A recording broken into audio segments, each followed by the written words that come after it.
Las 7:30 de la tarde, las 6:30 en las Islas Canarias. Muy buenas tardes a todos. Bienvenidos a la redacción abierta en El Toro Televisión para analizar las noticias del día de hoy. El día de hoy tiene un protagonista y un escenario. Y el protagonista es Vladimir Putin y el escenario es Rusia. Y todo lo que ha pasado allí nos interesa. En primer lugar, tienen que saber que Putin tenía previsto comunicarse con sus ciudadanos, con los rusos, cosa que no había hecho desde que decidió invadir Ucrania. Nunca, nunca, nunca. Había hablado con Erdogan, con no sé quién, con Johnson, pero con los rusos no. Hoy es la primera vez. Y la primera vez ha sido tremendo, porque lo que les ha anunciado a los rusos es que vais a venir 300.000 de vosotros, elegidos, los que tenéis experiencia en armas, etcétera, una movilización parcial, como él la llama, y vais a ir a Ucrania a acabar esto que los profesionales no han sido capaces de acabar. Eso es el argumentario que luego utilizan en Occidente para decir, bueno, pues ha certificado un fracaso. Yo no sé si es así o no. Les cuento la reacción. Evidentemente los mercados, las bolsas bajan, porque además Putin ha hecho apreciaciones sobre que tengo posibilidad con unas armas nucleares más modernas que las que tiene la OTAN, que esto las voy a usar en Ucrania porque habéis pasado las líneas rojas, y los mercados cuando han oído esto estaban muy nerviosos. Han caído, luego han ido recuperando, en la medida en que han visto que los líderes occidentales hacían una lectura de Biden a los chinos, pasando por Erdogan o por los europeos, hacían una lectura de que esto es un signo de que la guerra no le va bien a Rusia. Y que en Rusia, pues, esto es impopular, lógicamente. Fíjense si es impopular que durante el día de hoy, después del anuncio de Putin, hay jóvenes que, por temor a ser movilizados y enviados a Ucrania, estaban dispuestos a pagar 9.200 euros por un billete de avión que los saque del país. Del país se pueden ir a muy pocos sitios, a Estambul o a Armenia. Lo demás, como que muy complicado. No tienen visado, no tal, no cual. Bueno, muy bien. Las páginas más vistas en Internet por los jóvenes rusos hoy, después del anuncio de Putin, son aquellas que explican cómo autolesionarse, cómo romperse un brazo o una pierna para eludir el tener que ir como reservistas a la guerra de Ucrania. En tercer lugar, no es que sean muchos, pero hay ya más de 200 detenidos por manifestaciones en Rusia contra las ideas de Putin. Rusos que quieren acabar con esto y que se firme una paz decorosa y acabar con el desembolso en vidas, que no sabemos cuántas son, pero muchas son. ¿Por qué digo yo que 200 detenidos son pocos? Son muy pocos porque al principio veíamos, al principio de la guerra, veíamos cómo la gente salía a las calles a decir los ucranianos son hermanos, no los matemos. Y llegó a haber 7.500 detenidos en diferentes checas o no checas del Moscú de hoy. Muy relevante, y ya termino. China ha pedido en Naciones Unidas, en la Asamblea General de Naciones Unidas, un alto el fuego para la guerra de Ucrania y que sin injerencias de ningún tipo empiecen a negociar un acuerdo de paz y acabemos ya con este drama. Anda que no le vendría bien a Europa acabar ya con este drama. Les hemos resumido lo fundamental o se lo vamos a resumir con imágenes a partir de ahora. Yo les he hecho una avanzadilla. Tras más de 6 meses, la guerra de Rusia y Ucrania continúa y cada vez con más gravedad. Y es que en un discurso pregrabado y emitido esta misma mañana, el Kremlin ha anunciado que va a decretar la movilización militar parcial. Creo que es necesario apoyar la propuesta del Ministerio de Defensa y el personal general para llevar a cabo una movilización militar parcial en Rusia. Repito, estamos hablando solo de una movilización parcial. Solo la gente en la reserva del ejército será elegible.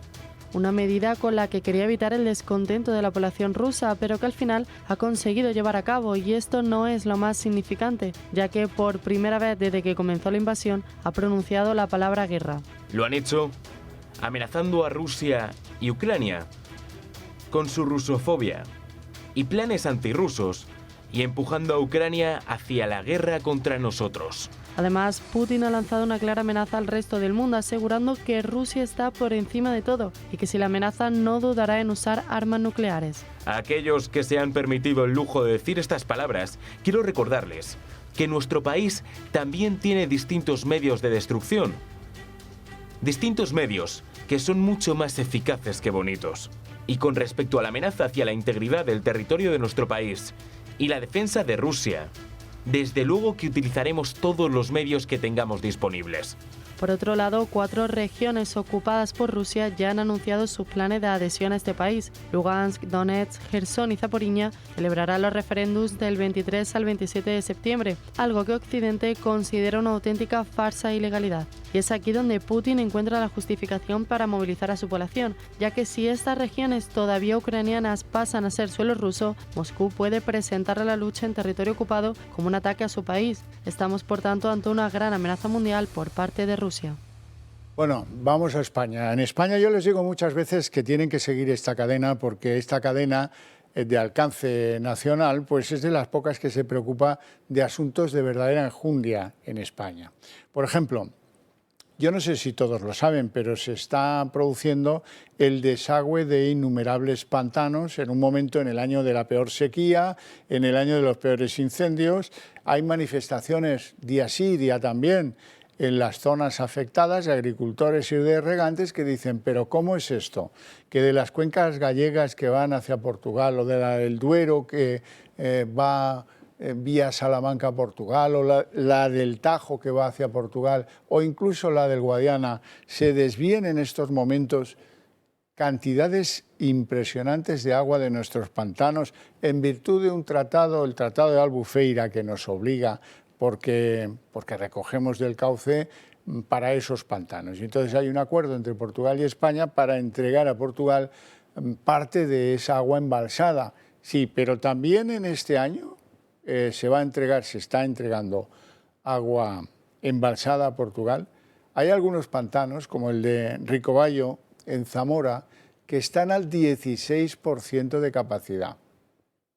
Y este es el momento para desaguar esos pantanos. ¿Y qué se hace? ¿Qué hace Portugal con el agua que se desagua aquí, que precisa pues mucha gente para sobrevivir en la agricultura, para recuperarla en un año muy difícil para todos?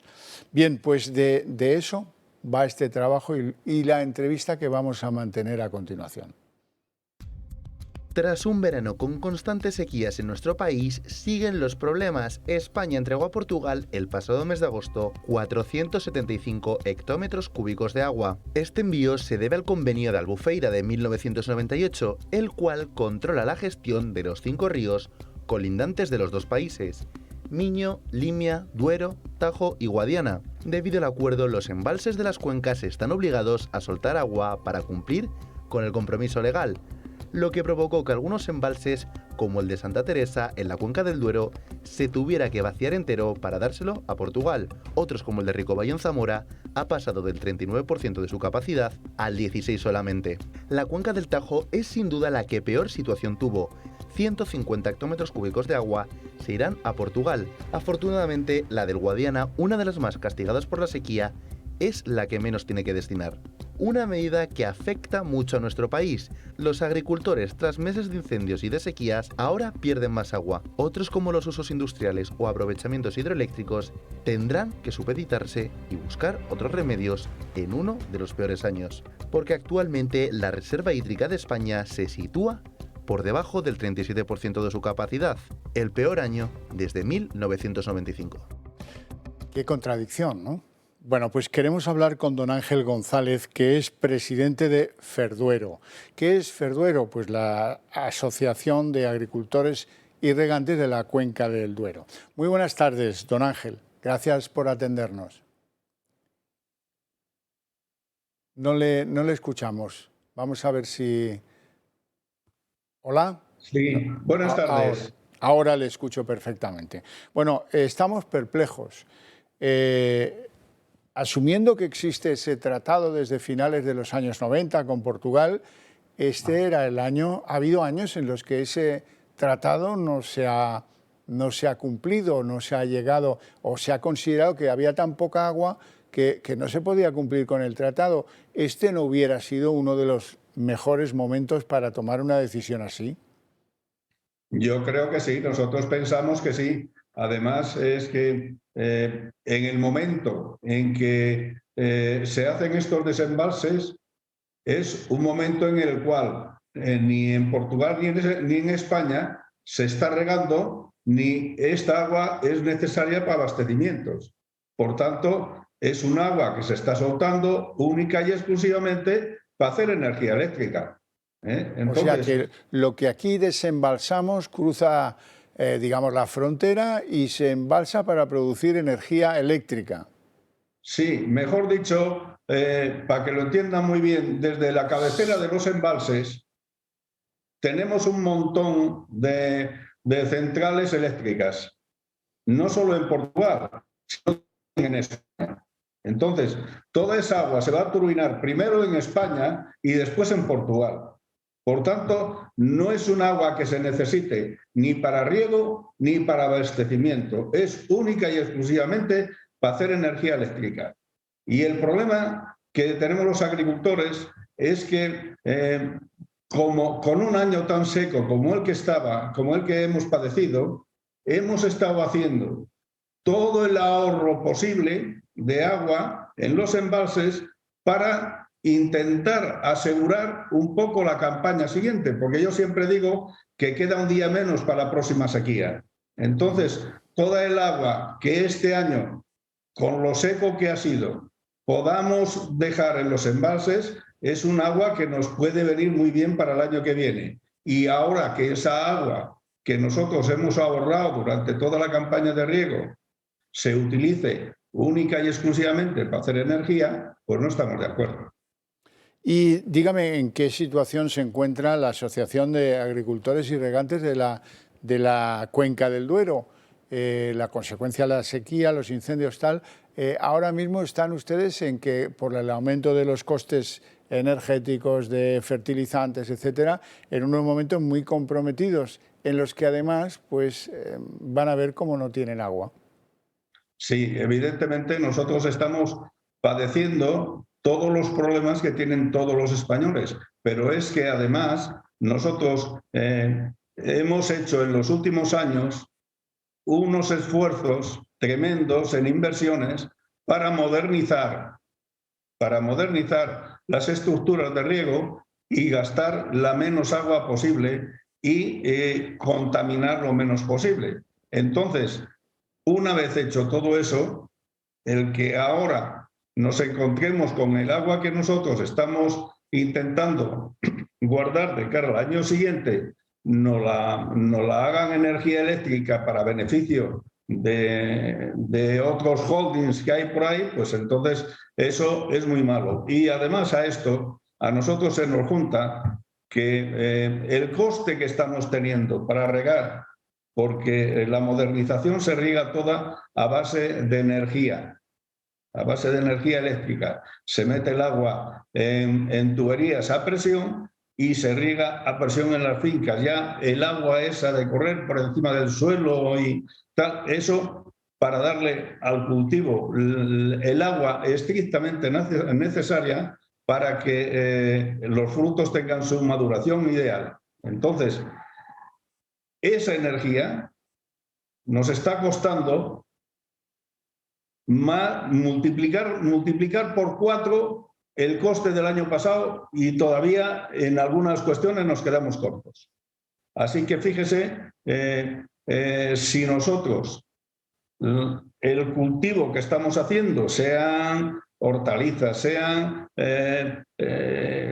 cualquier tipo de producto, la ganadería, oiga, con estos costes casi imposible. Nos mandan a todos a la calle. Y ese es el nexo para que no hablemos de más zonas despobladas, el que se puedan ustedes mantener dignamente con el esfuerzo, que no es poco, que tienen que dedicar a la actividad agrícola. Y gracias a poder regar cuando es necesario regar y gracias a eso, insisto, a unos costes que sean razonables para que no se marchen de, qué sé yo, de Zamora o de León o de donde sea, claro, ¿no? Claro, tiene usted razón. En las zonas que hemos modernizado los riegos, se está quedando mucha más gente que en aquellas zonas donde no se ha modernizado nada, en aquellas zonas donde no se ha modernizado, nadie se quiere quedar allí. En las zonas que se han modernizado y hoy con la maquinaria y la estructura que hay, pues en una situación normal se puede vivir. El agricultor no quiere hacerse rico, solamente quiere vivir de su trabajo y ya es importante, pues eso se nos va al traste. Se nos va al traste porque si un joven se planta en el campo y tiene que hacer una inversión millonaria para tener fincas, para tener su casa, para tener la maquinaria que se necesita hoy y luego no tiene agua para regar, le estamos haciendo un mal arreglo. Colgarlo del cuello. Al final se va a tener que marchar del campo y arruinado. Claro. Dígame una cosa, yo sé que ustedes han protagonizado ya diversas concentraciones o manifestaciones, llamémosle como le llamemos, da igual, pero la pregunta es, ¿quién se preocupa por su problema? ¿Tienen ustedes sensación de ser escuchados o no? Bueno, yo le diría que escuchar sí nos escuchan, pero no nos hacen caso. Ese es un método fenomenal. Sí, cuando hay un problema de estos, te escuchan, vamos a ver cómo lo arreglamos, vamos a ver qué hacemos, pero la cuestión es que termina el año, llega el año siguiente y todo sigue lo mismo, ¿eh? Y ese es el problema gordísimo que tiene hoy toda la agricultura y la ganadería en España. Ya. Bueno, don Ángel González, ha sido un placer, presidente de Ferduero. Un placer tenerle en el programa, que sepa que aquí estamos muy pendientes de ustedes y que queremos echarles una mano así que podamos y en lo que podamos. Así es que no se corte usted y me llama cuando quiera y lo hablamos públicamente, vale, que es una de las pocas maneras que tenemos nosotros de ayudarles y queremos hacerlo, créame. Muchas gracias y le agradecemos mucho el que la voz de los agricultores y podamos exponer nuestros problemas. Eso es lo más importante. Nosotros queremos ser unas personas que trabajemos por el bien común y que nuestro trabajo sirva para alimentar a todas esas personas que dependen de la alimentación de la agricultura. Pues sí, señor. Muchísimas gracias y que tenga una muy buena tarde. Suerte con las propuestas de Ferduero. Bueno, ya lo han oído ustedes, esto es completamente incomprensible. Hombre, vaciar los pantanos al 16%, como este que decíamos de Zamora a Ricoballo, o dejar vacío un pantano como el que les comentábamos en el vídeo anteriormente, es bastante triste. Sobre todo produce un daño no solo a la agricultura, a nivel paisajístico. Usted se imagina lo que es ir a una provincia y encontrarte 1, 2, 3 pantanos que puedes cruzar sin que te llegue el agua a la rodilla. Pues eso es terrible. Bueno, bien, vamos a otras noticias, esta vez que tienen que ver con Asturias, con clínicas abortistas de Oviedo. El Tribunal Supremo ha confirmado una sentencia anterior que condenaba a unas clínicas abortistas de Oviedo por publicidad engañosa. ¿En qué consistía esta publicidad engañosa? Pues hombre, al publicitar la interrupción voluntaria del embarazo, que es este eufemismo que utilizamos cómodamente para ocultar qué significa el hecho en sí de una intervención por aborto, pues resulta que se decía que esto no dejaba secuelas en las mujeres, que esto era una cosa diáfana, que en fin puedes venir y utilizar nuestros servicios, que en fin somos unos fenómenos en lo nuestro, ¿no? El Tribunal Supremo ha condenado, insisto, a estas clínicas por engañar a sus posibles clientas.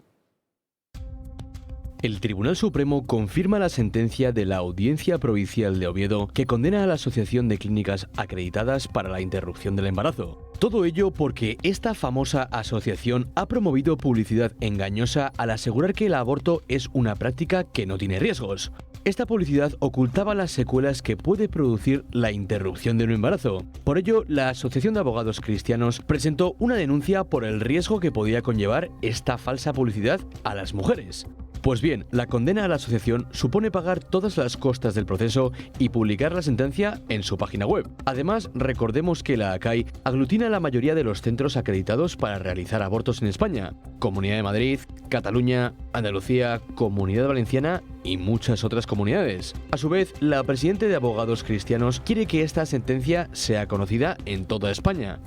Ante la gravedad de la condena, remitiremos la sentencia a todas las consejerías de Sanidad de España para que rescindan cualquier contrato con los centros de aborto implicados. Además, Castellanos insiste que hay que quitar las subvenciones y el dinero público a estas empresas que ponen en riesgo la vida de las mujeres para hacer negocio. La asociación celebra que por fin se ha hecho justicia contra una organización que, para obtener beneficio económico, ha mentido a muchas mujeres animándolas a abortar como si estuvieran libres de serias secuelas.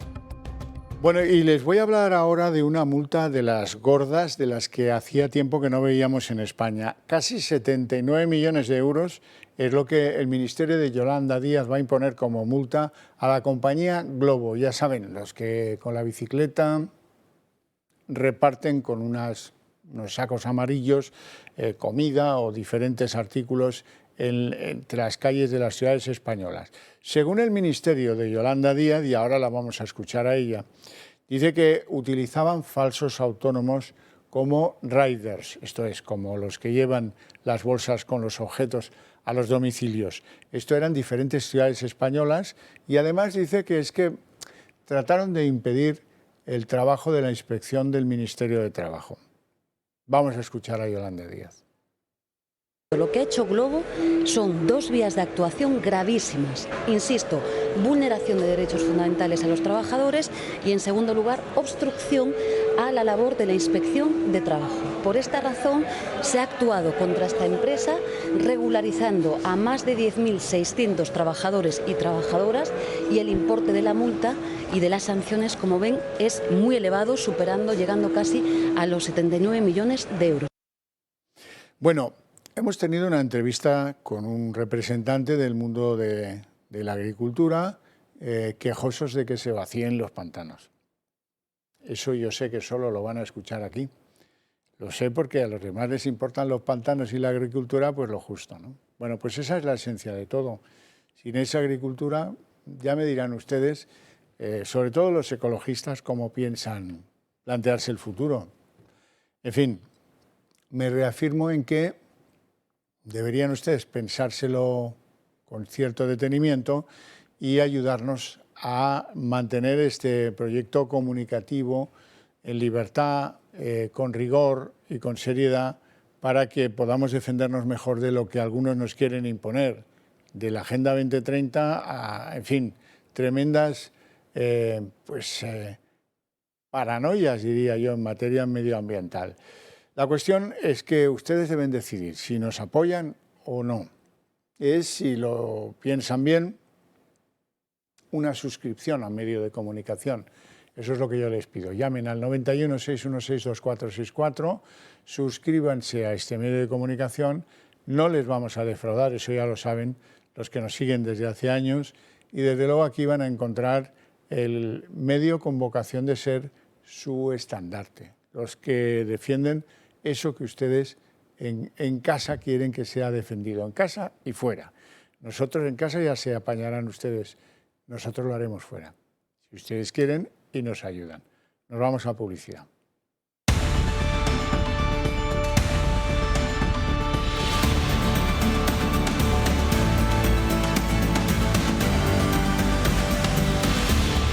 Doy la bienvenida a don Ricardo Ruiz de la Serna, abogado que se encuentra aquí muy bien hallado y bienvenido. Muchas gracias. Hace tiempo que no le veía y porque, en fin, pues me viene al pelo que usted comente algunos temas, algunos escenarios de declaraciones, juzgados, etcétera, Mucho etcétera.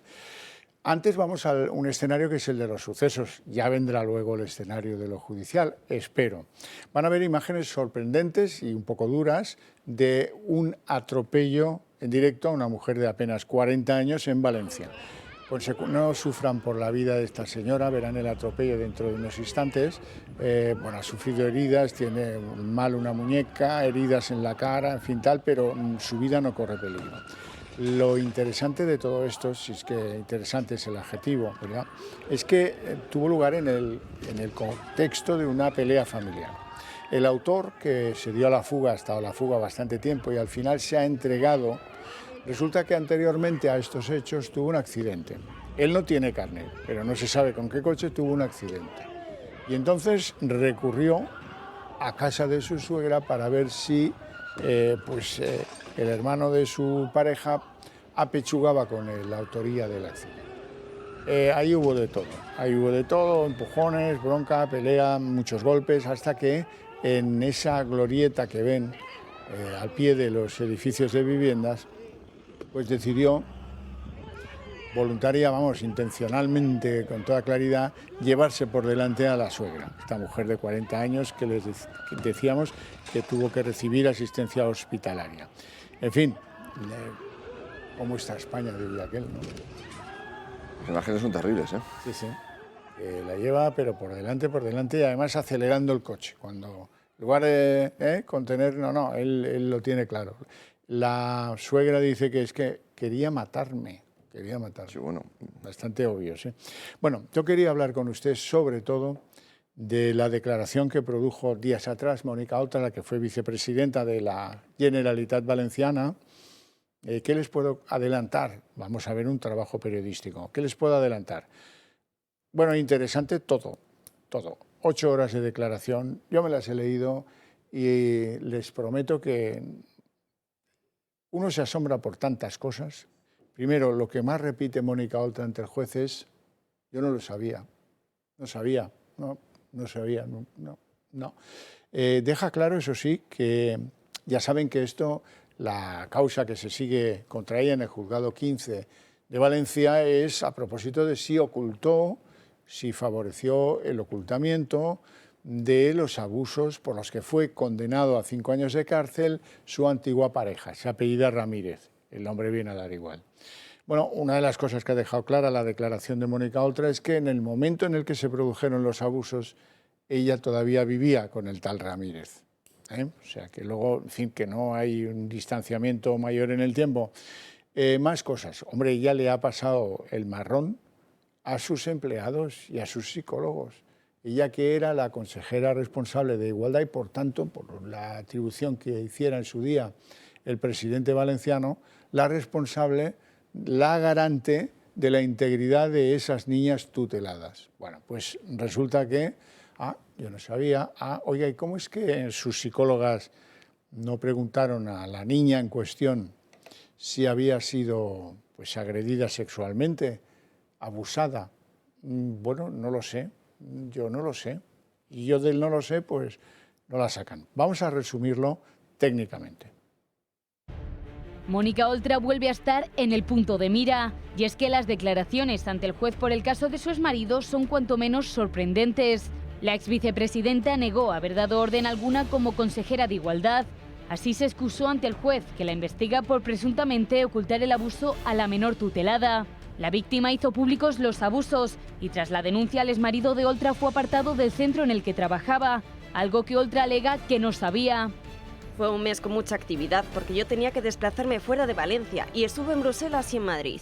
Mi exmarido me dijo que me debían días libres en el trabajo.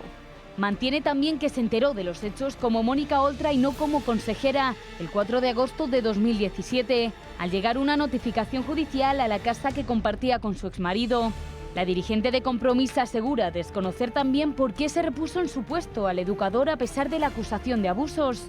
No soy psicóloga y no sé cómo hay que evaluar a una menor. Tampoco sabía quién se hizo cargo de la denuncia de la menor y quiénes conocían los hechos. Es como si yo hubiera sido consejera de Sanidad y le preguntara quién entra en quirófano. Y atención, porque si esto ya les parecía sorprendente, aquí no acaba todo. Oltra alegó que cuando su exmarido, el educador Luis Eduardo Ramírez, abusó de la menor, estaban separados pero compartían la misma casa. Declara incluso que fue un estallido emocional lo que la llevó a hacer declaraciones falsas. Mis preocupaciones esos días eran que mi hijo no se muriera. Argumenta para desmarcarse del expediente que desacreditó a la víctima de los abusos y que además descargó en una de sus subordinadas.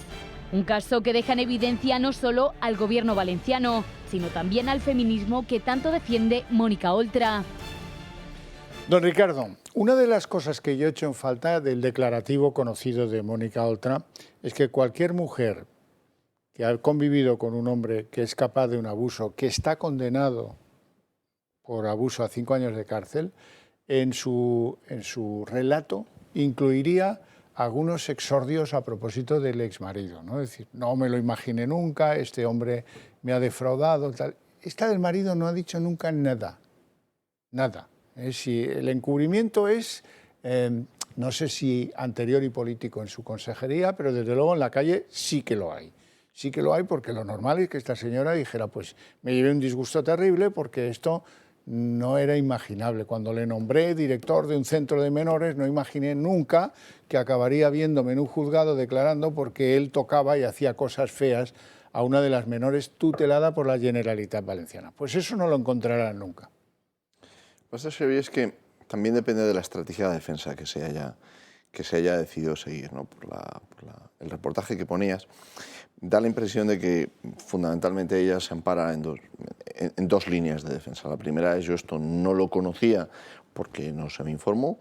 La segunda es: esto no son asuntos que entren normalmente en el ámbito de conocimiento del nivel de consejería, ¿no? El nivel de consejero. Lo que ocurre es que ahí hay un ejemplo que citaban en este reportaje breve que has puesto, que es algo discutible, ¿no? Que es la comparación con el quirófano. Obviamente no es lo mismo que un consejero o una consejera tenga que conocer todos los actos médicos que se realizan en un día en el servicio al que está a cargo, la Consejería de Sanidad.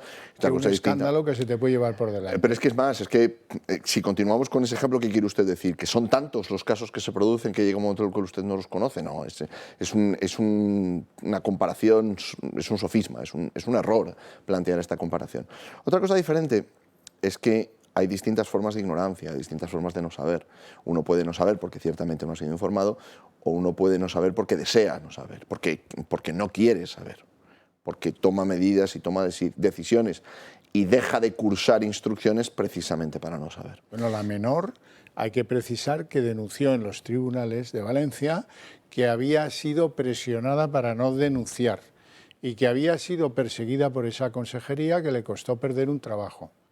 Y que, en fin, todavía han sido inconvenientes e inconvenientes.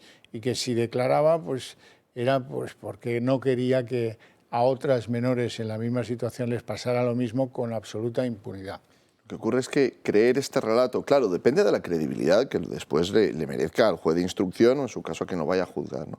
Pero creer este relato implica que todo el personal subordinado guardó silencio a propósito de una situación tan grave como esta que se estaba produciendo. O sea, prevaricaron. Si no llegáramos a ese punto, incluso planteemos, bueno, pero no sabían que podía ser una decisión injusta a sabiendas. Desde luego hubo un funcionamiento de la administración verdaderamente anómalo, porque habría que pensar que todos los recursos que la administración pública pone al servicio de una menor para que esto no se produzca fallaron. Y todos los recursos que se ponen para protegerla una vez se ha producido también fallaron. Entonces, es mucho fallo para pensar que simplemente se debía a que la consejera no se enteró. Luego hay otro aspecto, Xavi, que a veces no se tiene en cuenta y tiene su importancia. También al personal subordinado se le toma declaración. Sí, sí. Pues claro, cuando uno adopta la posición de decir, no, yo voy a plantear que yo no sabía nada, uno se puede terminar encontrando con que los subordinados dicen, no, bueno, o bien si se informó y si se cursaron, o al revés, se nos dijo que esto lo resolviéramos nosotros y que sobre esto no se quería más información. Cualquiera de las dos situaciones serían pues, problemáticas. Lo declarativo, ¿no? Tampoco es tan relevante porque hay periciales, se ha intervenido el correo de quien a su señoría, el juez instructor, le ha parecido adecuado y oportuno, y ahora veremos si todo esto encaja en el trabajo de la justicia. El problema es que la ignorancia deliberada o la ignorancia voluntaria, la persona que se pone en una posición de no saber, bien porque no pregunta, bien porque cursa instrucciones para que no se informe, bien porque sí pregunta, pero en realidad lo hace de tal manera que la información que se le da sea muy vaga. Es decir, la persona que se pone en una posición de no saber también puede ser responsable. Y esto depende de la valoración que haga el juez. O sea, uno puede insistir, yo no sabía, yo no sabía, yo no sabía. Ya, pero pues si el juez finalmente concluye que usted no sabía, pero usted debería haber querido saber, o no sabía porque decidió no saber, eso también es una acción, eso también es una decisión. Sin duda. Bueno, noticia de ultimísima hora. La Reserva Federal norteamericana acaba de decidir un aumento de 75 puntos básicos de los tipos de interés. Algunos pensaban que sería más atrevida o peor incluso. 75 entra en el escenario más prudente y que compartían el consenso de los analistas en las últimas horas y días. 75 puntos arriba los intereses en Estados Unidos. Veremos cómo lo cuenta luego Jerome Powell. La cuestión es que en Europa el impacto, ya se lo puedo adelantar, pues es ponte a correr, que estos mira cómo van. Y estos ya van muy deprisa y nosotros, el Banco Central Europeo, no va ni siquiera en la misma competición, podríamos decir. Bueno, hay un asunto que es la verdadera batalla fiscal. Insistiremos en ello más tarde. Quiero que todos conozcan esta España dibujada en fiscalidades dispares. Nunca fue una España dibujada en la misma fiscalidad, ni con Franco tampoco. El País Vasco, Navarra tuvieron sus fueros, en fin, había ciudadanos que tenían fábricas en Cataluña, yo conozco a muchos de ellos, pero eran residentes en Navarra, en Corella o en donde fuera. Eso era dumping también, ¿no? Pero bueno, es igual. Llegó la democracia, siguieron los fueros, el País Vasco toma las decisiones, por ejemplo, deflactar el IRPF, y a Sánchez esta le parece muy buena decisión, muy oportuna, y la aplaude. Cataluña tiene los peores impuestos de sucesiones del mundo y ahí sigue y venga a estirar y apretar al contribuyente, lo que desde mi punto de vista es un error. Y el Partido Popular ha llegado el santo advenimiento y ha llegado a la conclusión de que debía bajar el IRPF, esto que llama Feijóo, para que no le entienda muy bien, deflactar, cuando debiera decir bajar, que te entenderán todos. Los peldaños más bajos del IRPF, las rentas menos privilegiadas, personas que no llegan a los 40.000 euros, pues a esos es a los que se les va a hacer un apaño, pues lo que pueden hacer las comunidades autónomas. Un poquito, que está entre el 4 y el 4,5. Hoy anunciaba Murcia que mañana lo va a adoptar también, y ya será Madrid, que fue la primera y por libre, Castilla y León, que fue la segunda, que lo aprobó la segunda, Andalucía, que lo aprobó ayer, y Murcia, que lo aprobará mañana. En Murcia, que se va a hacer una rebaja del 4,1%, también en los tramos más débiles en ingresos del IRPF. Y en Murcia se van a estudiar si quitan esa injusticia, esa indecencia de impuestos, que es el impuesto sobre el patrimonio, que, por cierto, cada vez recauda menos. Bien, ese país dividido en formatos fiscales distintos, y manda el PP, porque no tardará Galicia en sumarse a esta rebelión del recorte en los tramos bajos del IRPF. Ha visto el PP que ahí muerde al Partido Socialista y eso lo tienen que aprovechar, y hace muy bien. La cuestión es que este país, fragmentado en fiscalidades y criterios fiscales diferentes, da para mucha paradoja. Les hemos preparado un vídeo sobre esa fiscalidad a cachos. El mantra de que bajar impuestos conlleva una reducción de la recaudación y, por ende, un empeoramiento de los servicios públicos no es real. Según datos de la Consejería de Economía, Hacienda y Empleo, publicados por OK Diario, reducir los impuestos puede ser sinónimo de engrosar las arcas públicas.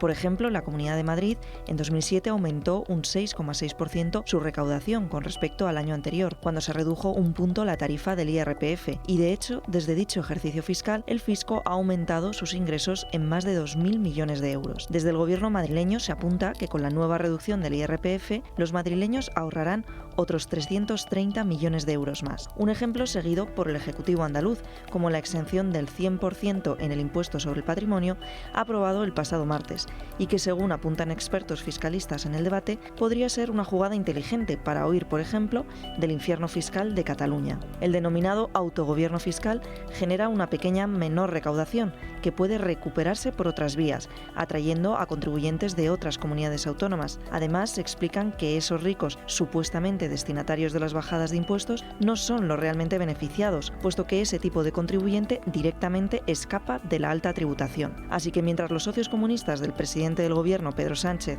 insisten en que las bajadas de impuestos solo benefician a los ricos, Hacienda se frota las manos allí donde un presidente autonómico decide bajar los impuestos. Véase a modo de ejemplo las 6 rebajas fiscales del presidente de la Junta Andaluza, Juanma Moreno, quien ha conseguido ya 280.000 contribuyentes nuevos y hasta un 5% más de recaudación que durante los 37 años de gobierno socialista. Unas medidas calcadas de las ya aprobadas entre el PP y Vox en Castilla y León, donde desde el pasado martes está vigente la rebaja del IRPF y que se suman a la batalla fiscal de la derecha, pues este mismo miércoles se ha conocido que el Ejecutivo murciano deflactará los primeros tramos de la escala autonómica de este impuesto directo. Y aunque a la izquierda de hoy en día, como a la de Andalucía, le duela, supone un rechazo absoluto, una dejación de funciones que tiene que ver con nuestra soberanía y con nuestro ejercicio de las competencias en Andalucía, que nos va a dejar y seguir colocando en una situación de dependencia económica y subalternatividad. En un país como el nuestro, que según el Banco de España enfrenta una inflación aún más intensa para los próximos meses, hasta el economista Keynes recomendaría en fecha presente bajar los impuestos. Bueno, a eso llegó Escrivá, dijo eso de armonizar, que pone los pelos de punta no solo a Espinosa de los Monteros, sino al servidor también, porque para un socialista armonizar siempre quiere decir subir. Bien, ¿y qué más pasó? Porque habló de recentralizar.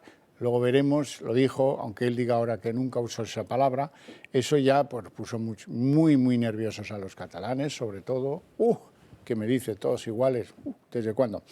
Puso bastante nervioso a Juanma Moreno, que hoy en lo que es un adelanto innecesario, hay que decirlo, porque el Gobierno no ha movido ficha todavía contra las rebajas fiscales que anunció Andalucía y otras autonomías gobernadas por el PP. Pero ya se curaba la herida antes de que se produjera Juanma Moreno Bonilla, que dice que acudirá a los tribunales a defender la bajada fiscal si es necesario.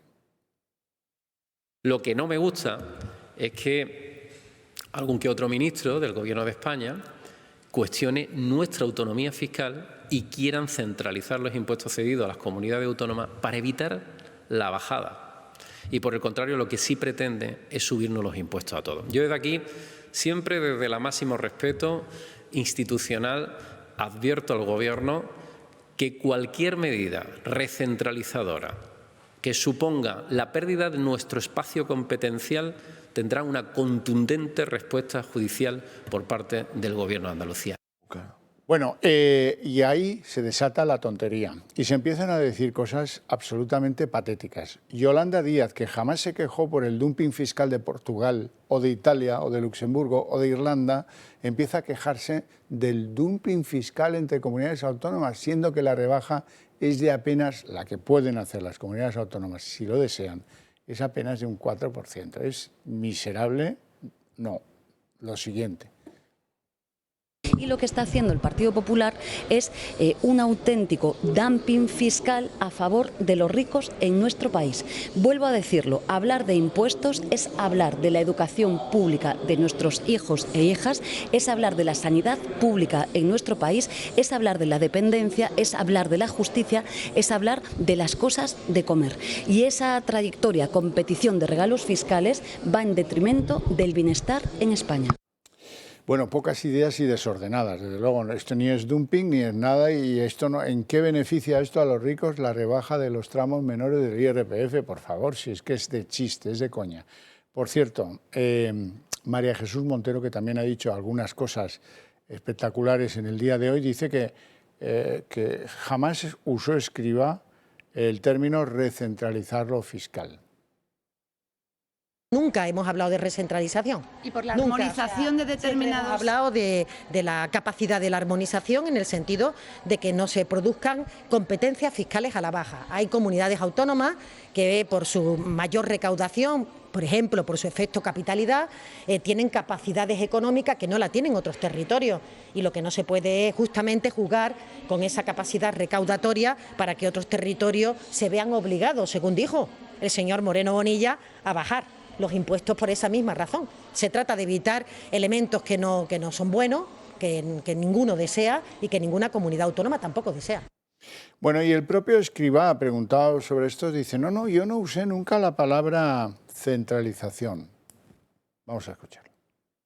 No salió de mi boca la palabra centralización, y yo creo realmente que lo que estoy oyendo es básicamente, dentro del gobierno, es básicamente la misma posición. Lo que estamos viendo en Andalucía, y sobre todo el cómo se está presentando, no solamente el qué, sino el cómo se está presentando como un ejercicio deliberado, digamos, de redistribución de riqueza entre comunidades autónomas a través del cambio de una medida fiscal, me parece que es algo que hay que denunciar completamente. Efectivamente, yo creo que eso es lo que todos estamos de acuerdo. ¿Pero lo dijo o no lo dijo? Vamos a revisar si lo dijo. ¿Es usted partidario, entonces, ministro, ya que ha abierto este asunto que es muy interesante? A mí es que me parece muy interesante, sí. ¿Es usted partidario de una centralización fiscal del Estado? Es decir, de privar a las comunidades autónomas del margen que hoy tienen, que es un margen pequeño, pero en comparación con el que tiene la Administración Central, pero privarles de ese margen que tienen de decidir la política fiscal en sus respectivos territorios? Sí. Qué listo es el tipo. De mi boca no salió nunca la palabra... No, pero respondí que sí cuando me lo preguntaron con la misma palabra. Hubo un tiempo, miren, en que los ministros hablaban poco, ahora hablan demasiado, y escribían más y mejor que ahora. Ahora, por ejemplo, tenemos que bajan el IVA del gas y se les olvida bajar el IVA del butano. El butano es la energía de la gente con menos poder adquisitivo de este país. La inmigración, los ancianos, la gente que vive en los barrios más humildes. Butano, butano, butanero y a tirar para adelante. La estufa y la calefacción, perdón, la estufa y la calefacción es lo mismo. La cocina y el agua caliente y todo, ¿vale? Pero alguien, pues algún burócrata de estos de medio pelo, ha pensado que, bueno, que lo que pedía la oposición era bajar el IVA del gas natural, pues vamos a bajarla. Y al final, el último día la han bajado y lo han escrito mal y ahora tenemos una enorme contradicción en términos. Queremos ayudar a los menos favorecidos y a esos no les hemos bajado el IVA. Bueno, ¿qué hace falta además en el territorio de lo fiscal? ¿Algún esfuerzo más? Hombre, bajar impuestos, como teoría, siempre es bueno. Donde mejor está el dinero es en el bolsillo de los ciudadanos, sobre todo cuando esos ciudadanos ya están apurados. Lo que ocurre es que en España tenemos que hablar también, primero, de la legitimidad del gasto. ¿A qué se está dedicando el dinero que se recauda en los impuestos? Porque se suelen utilizar como pretextos y como excusas ciertos servicios públicos sobre los que hay consenso que es bueno que existan. La educación, la sanidad, ciertas infraestructuras, el transporte. Sin embargo, buena parte de lo que se recauda no va destinado a esto, va destinado a gasto político, va destinado a la subvención y el mantenimiento de redes clientelares, al mantenimiento de grupos de poder y de presión y de influencia de los que después esperan réditos políticos, va destinado al mantenimiento de una estructura política que los ciudadanos están soportando y que en unas circunstancias como las que estamos atravesando se hace verdaderamente muy pesada. Si uno ve la lista de subvenciones que salen todas las semanas, todos los días en el Boletín Oficial del Estado, es verdaderamente terrorífica, y no únicamente las subvenciones destinadas a España, sino destinadas también a actividad en el extranjero. Y después, Xavi, tenemos que hablar de los derechos de los contribuyentes. En un país donde la inseguridad jurídica, pensemos por ejemplo en el IRPF, es tan grande, donde las interpretaciones de la agencia tributaria son a veces tan forzadas, el contribuyente está verdaderamente inerme. Pensemos que hay buena parte de los litigios que se podrían plantear, no se plantean porque uno prefiere pagar y estar tranquilo a defender sus derechos y arriesgarse a que en el futuro... Durante años. Por supuesto. Y con un coste que algunos no pueden asumir. Es que es más, se da la terrible paradoja de que hay servicios públicos de los que rara vez se habla y que son fundamentales. Por ejemplo, la justicia. Es necesario dotar de fondos a la justicia. Pero claro, para justicia normalmente no hay fondos. Hay fondos para asociaciones, para fundaciones, para todo el lobby nacionalista. Yo recuerdo este dato que has dado durante años, que todo el entramado mediático controlado por el nacionalismo catalán tiene más personal que el portaaviones Charles de Gaulle de Francia. La TV, la Corporación Catalana de Medios, de Radio y Televisión, tenía más hombres que el portaaviones más grande de la Armada Francesa, Y las oficinas de la acción exterior, y las redes de las organizaciones no gubernamentales que en realidad dependen de los gobiernos, por ejemplo, de los autonómicos. Ese cepillo también habría que pasarlo por las administraciones del PP. Sin ninguna duda. No. Esto me refiero más a la estructura política, sea su partido. Destaco a los nacionalistas porque lo han hecho durante más tiempo.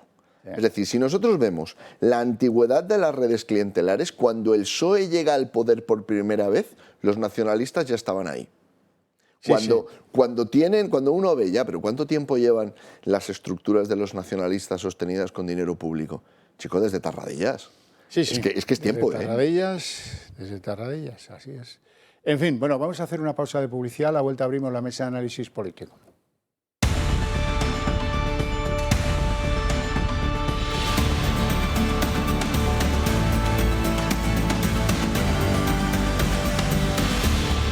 Era la despensa que yo tenía de comida para el ganado para pasar todo el invierno. Es que en 5 minutos te quedas sin nada. Todo lo que has luchado toda la vida, en 5 minutos, hasta luego. Y el ser humano ha olvidado de dónde vienen los alimentos, quién los produce y cómo se produce.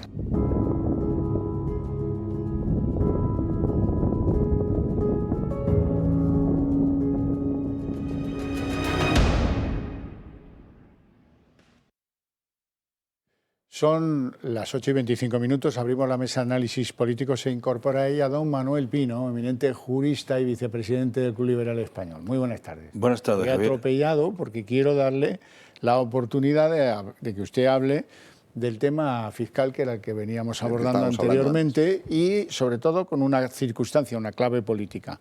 El Partido Popular se ha dado cuenta de que ese es el ariete que le hace pupa al gobierno de la gente. El gobierno de la gente contrapuesto frente a sus incoherencias. A la gente se le ayuda bajando los impuestos de los tramos del IRPF de la gente menos afortunada, hasta 40.000 euros. Y eso es criticable, dice la Montero, porque estos siempre están ayudando a los ricos.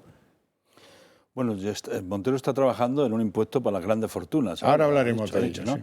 Pero respecto a lo de los impuestos de Moreno Bonilla, que es la noticia, bienvenido, la supresión del patrimonio de Moreno Bonilla. Es un impuesto que no circula por Europa, que es un impuesto confiscatorio y es un impuesto que tenía que desaparecer, no en Andalucía con la bonificación, sino de circular como impuesto en el sistema impositivo español. Y eso pues tenía que estar fuera, porque no tiene sentido de que se pague 7 meses por las mismas cosas. Por tanto, bienvenido a la decisión de Moreno Bonilla. Respecto a lo de los tramos del IRPF, bueno, pues son competencias que tienen las comunidades autónomas, pueden hacerlo y lo hará dentro de la legalidad. Y ya está. Que el PSOE se irrita con estas cosas cuando él lo que pretende es subir los impuestos o impuestos especiales o armonizar esto para todos menos para los conciertos y para País Vasco y Navarra y eso que se vaya a tocar. Eso ya está en la Constitución y aquí de libres iguales, ahora que me interesa, digo, en todos iguales, armonizar. Vamos a empezar a armonizar también en País Vasco y Navarra. Si habrá que modificar, se modifica, pero en España tiene que haber un sistema impositivo para libres e iguales ciudadanos. Y tiene que pagar el mismo sistema impositivo en Navarra que en el País Vasco, que en San Sebastián, que en Irún, que en Algeciras.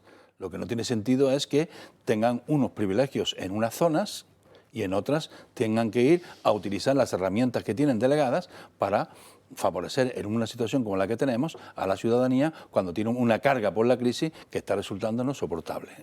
Bueno. Primero fue Madrid, ya esto lo hizo en solitario Isabel Díaz Ayuso, luego fue Castilla y León, quien segundo lo aprobó, el aplanar las dificultades de los que están en los peores tramos de IRPF, luego fue Andalucía, mañana va a ser Murcia, hoy lo anunciaba el presidente murciano, van a rebajar 4,1% el IRPF a la renta, a los escalones más bajitos, y van a estudiar si suprimen lo de patrimonio, y no me extrañaría que después viniera Galicia, que es la que falta en este repóquer. Bien, no se me ocurre, don Manuel Pino, no se me ocurre peor día para hacer este anuncio que el elegido por la señora Montero, María Jesús, cuando dice que exploran un impuesto para las grandes fortunas. Escúchenla. Cuando hablemos del modelo de financiación tendremos que hablar de todo esto, como hemos dicho en otras ocasiones, y el Gobierno de España lo que trabaja es justamente en estos momentos de dificultad, de pedir un esfuerzo a aquellos que consideramos que están en mejores condiciones de hacerlo, como hemos traído los impuestos a energéticas y a bancas, y seguimos explorando esa capacidad de mayor aportación a la gran riqueza de nuestro país o a la gran fortuna. ¿Por qué digo yo que no se me ocurre peor momento? Bueno, pues que hoy hemos conocido que 17.000 grandes fortunas de este país se han marchado. Se han residenciado en Italia, en Portugal, donde les ha dado la gana. ¿Por qué? Porque cada vez en este mundo es más difícil ponerle puertas al campo, la gente elige donde quiere estar, y si no les haces un marco fiscal no muy lesivo, pues se te marchan. Mira, 17.000 el año pasado.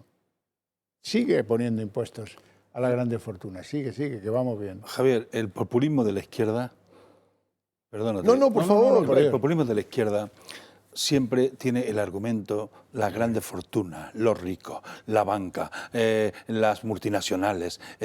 Siempre es su discurso clásico para justificar ellos que son eso que llaman ellos el gobierno de la gente. El gobierno de la gente, cuando han gobernado en Andalucía, que ella ha sido consejera, no podían heredar un piso porque el impuesto de sucesión era tan alto que no podían pagar los impuestos. Pero personas que heredaban una vivienda modesta han renunciado, que saquen las estadísticas, muchas familias de esa gente que le llaman ellos de clase media, por no poder pagar la imposición que suponía heredar el piso de sus padres o la pequeña casita de sus padres. Teníamos una imposición muy dura en Andalucía y en otras comunidades autónomas, pero especialmente en Andalucía. Y ahora, ¿qué pasa? Que Monero Bonilla le está desmontando eso. Modificó sus sesiones antes de las elecciones y ahora ha ido a patrimonio y al tramo del IRPF. Bueno, yo como liberal prefiero que el dinero de los impuestos esté en el bolsillo de los ciudadanos antes que en este macroestado que tan ceboso que nadie le mete mano para adelgazarlo. Pues es que se habla mucho de este asunto de las grandes fortunas, ¿no? Pero si luego vemos no a quién benefician, sino a quién perjudican, muchas de las políticas, no solamente de las políticas de este gobierno, sino de las consecuencias que esas políticas han producido, ¿a quién perjudica más la inflación? No perjudica más a las grandes fortunas, perjudica más a los que menos tienen. Cuando vamos, por ejemplo, a la finalidad de los impuestos, uno dice, hombre, si por lo menos uno tiene impuestos altos, pero tiene unos servicios públicos como los que puede haber en otros países famosos por sus impuestos altos, pero nos encontramos con que incluso en las comunidades más opulentas, la Comunidad de Madrid hay pueblos que los fines de semana no tienen autobús para ir al hospital, por ejemplo. Podríamos decir, oigan, se ven afectados dos servicios públicos. Y te atienden las urgencias en Collado Villalba por videoconferencia. Ahí. Por eso digo, Xavier, que en paralelo al debate sobre la bajada de impuestos, que es un debate imprescindible en España, tiene que haber un debate sobre la finalidad de los impuestos que se pagan. Porque nos terminamos encontrando, se habla mucho, no, la opulencia. Bueno, insisto, estoy hablando de situaciones de la Comunidad de Madrid. Pueblos que no tienen autobuses al hospital el fin de semana. ¿Qué pasa? Que no funciona el servicio público de transporte y al hospital el acceso te lo ven reducido. En transporte público, se entiende. Podríamos ir a la política municipal. Lo mismo, tenemos ayuntamientos que se dedican más a la inversión y a la gestión del gasto político que a la prestación de servicios municipales. Entonces, es legítimo que uno termine preguntándose, bueno, ¿dónde van los impuestos que se pagan? Y finalmente me parece que antes hablábamos del tema de las garantías de los contribuyentes. De esto también hablamos más bien poco, porque da la impresión de que, dado que actúa la administración y la administración actúa conforme al principio de legalidad, las actuaciones inspectoras y las actuaciones de fiscalización de los contribuyentes son legítimas. Sin embargo, cuando vemos la cantidad de casos, antes hablabas de la gente que repudia las herencias, ¿cuántos podrían litigar y no litigan solo por los costes de litigar y por las consecuencias que tiene en intereses y en costas? En España tenemos una cosa muy singular. Déjame que ponga un ejemplo que me parece significativo. Las multas de tráfico. Oye, te hacen un descuento por pagarla sin discutir. Con lo cual te sale a cuenta aquietarte a una multa que pudiera ser discutible frente al riesgo de terminar litigando y perder y dedicarle tiempo y dedicarle energías.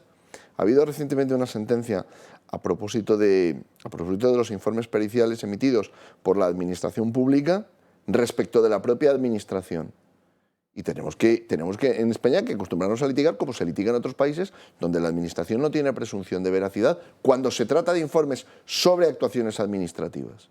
Y fíjate los casos. Las libertades de los ciudadanos dependen de su reacción. Hombre. De su reacción. Y este ha sido un pueblo un poco ovejuno en algunas cosas. Sí, pero el tema de fondo es el sistema impositivo nuestro.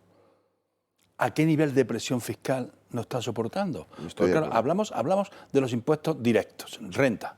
Renta está en el 47. Y los indirectos, que paga toda esa gente del gobierno de la gente diariamente. Los pobres. Cuando va al mercado, cuando va a echar gasolina, cuando va a comprar cualquier cosa, un jersey, unas cosas de higiene personal. Y tiene que estar pagando desde que sale de su casa impuestos que no se ve, pero pagamos un 21%, una barbaridad. Pero además pagamos nuestros impuestos municipales con el IBI de la vivienda, nuestros impuestos municipales con la tasa de basura. Estamos pagando impuestos todo el rato. Si se suma todo lo que supone los impuestos que pagamos, sale una presión fiscal muy alta. Asfixiante, muy alta, claro que sí. Porque mira, la gasolina ya no solamente el 21, la gasolina es que es un impuesto de carburante muy, muy caro. Es que la mitad de lo que cuesta, o parte, casi la mitad... 52. Va directamente a impuestos. Entonces, que te mueves el día y has pagado una barbaridad de impuestos que no se ven para una cuenta de gastos que cada día, a pesar de la ley de transparencia, aparece más opaca. Y nadie le mete mano a la cuenta de gastos, ni nadie es ejemplar. Y seguimos con un gobierno con 23 ministros, o con 22 ministros, sí. Claro, con 1000 asesores, con Falcon, con tal. Vamos a full en el gasto. Y hay que coger la cuenta de gasto y hacer un gasto eficiente y transparente. Y con las políticas... Manuel, dice la OCDE, lo ha dicho hoy, que en el año 2020, porque tardan en hacer este tipo de estudios, el país que sufrió mayor aumento de la presión fiscal de todos los que componen la OCDE fue España. Y ahora, pregúntense ustedes, ¿en qué lo hemos notado? A la hora de los servicios, a la hora de la compensación, en nada. Bueno, me cuentan mis fuentes en Moncloa que cada vez van siendo menos, eso también hay que reconocerlo, pero muy buenas. Me cuentan que han descubierto una relación un tanto dudosa entre insultar al PP y remontar en las encuestas de Tezanos, que son las únicas en las que remontan. Ya por eso yo digo que mis fuentes de Moncloa están un pueblo viciadas. Claro, comen lo que comen y viven donde viven. Y al final, donde comes y donde vives define quién eres. En este caso, dicen estas personas que la estrategia de Sánchez es trabajar como sea su perfil internacional. Esto debe ser que tiene algún plan. La Internacional Socialista, se dice, se habla de algún cargo, Naciones Unidas, que es donde estaba estos días atrás. Bien, vale. Y la otra estrategia inamovible es continuar con el insulto a Feijóo y a la gente del Partido Popular, porque eso nos hace remontar nuestra expectativa de voto. La estrategia de atacar a Núñez Feijóo funciona. Esa es la premisa que mantienen desde la Moncloa. Sánchez y su equipo se han centrado en desmontar al actual líder del Partido Popular desde el verano. Se ha demostrado como una persona que miente. No está a la altura una y otra vez. Feijóo es el señor Mopongo, no es que venga de África. Y cada vez que toma la palabra sabemos que ni solvencia ni rigor. Que se ha convertido en el verdadero profeta del catastrofismo. Y la verdad es que el señor Feijóo se ha quedado paticorto. Acusaciones con las que incluso han llegado a poner en tela de juicio la idoneidad del gallego al frente del principal partido de la oposición. Y eso sin contar que en Galicia ganó 4 elecciones con mayorías consecutivas. Esta semana el Partido Socialista ha salido en bloque a criticar no solo al líder del Partido Popular, también a sus presidentes autonómicos por bajar impuestos, precisamente el de patrimonio. El Partido Socialista eliminó el impuesto de patrimonio en toda España, porque en aquel momento eliminar impuestos era de izquierda. Después lo volvió a reponer cuando llegó la crisis. A pesar de todo, en el Partido Socialista creen que los insultos son efectivos, eficaces. Incluso hablan ya que la ofensiva se traduce en una tendencia a la baja para el Partido Popular en las encuestas. Todas corroboran lo contrario, salvo el CIS de Tezanos. Desde el Ejecutivo van aún más allá y marcan como punto de inflexión que la subida de Sánchez empieza con el debate cara a cara con Feijóo en el Senado. 130 minutos en los que el presidente... Las infraestructuras de almacenamiento las aparcaron. Y lo mejor de todo, señor Sánchez, aunque no figure en el diario de sesiones, no me insulte usted. Los estrategas de Moncloa ya empezaron a ensalzar la figura del presidente acogiendo la cumbre de la OTAN, después desplegando una agenda por todo lo alto por Hispanoamérica, más tarde en la final del Eurobasket y ahora por Nueva York. Pero lo cierto es que ahora el Partido Socialista se encuentra dividido. La estrategia de ataque al Partido Popular puede que no le salga a cuenta, tanto que incluso algunos como García Paje se lamentan.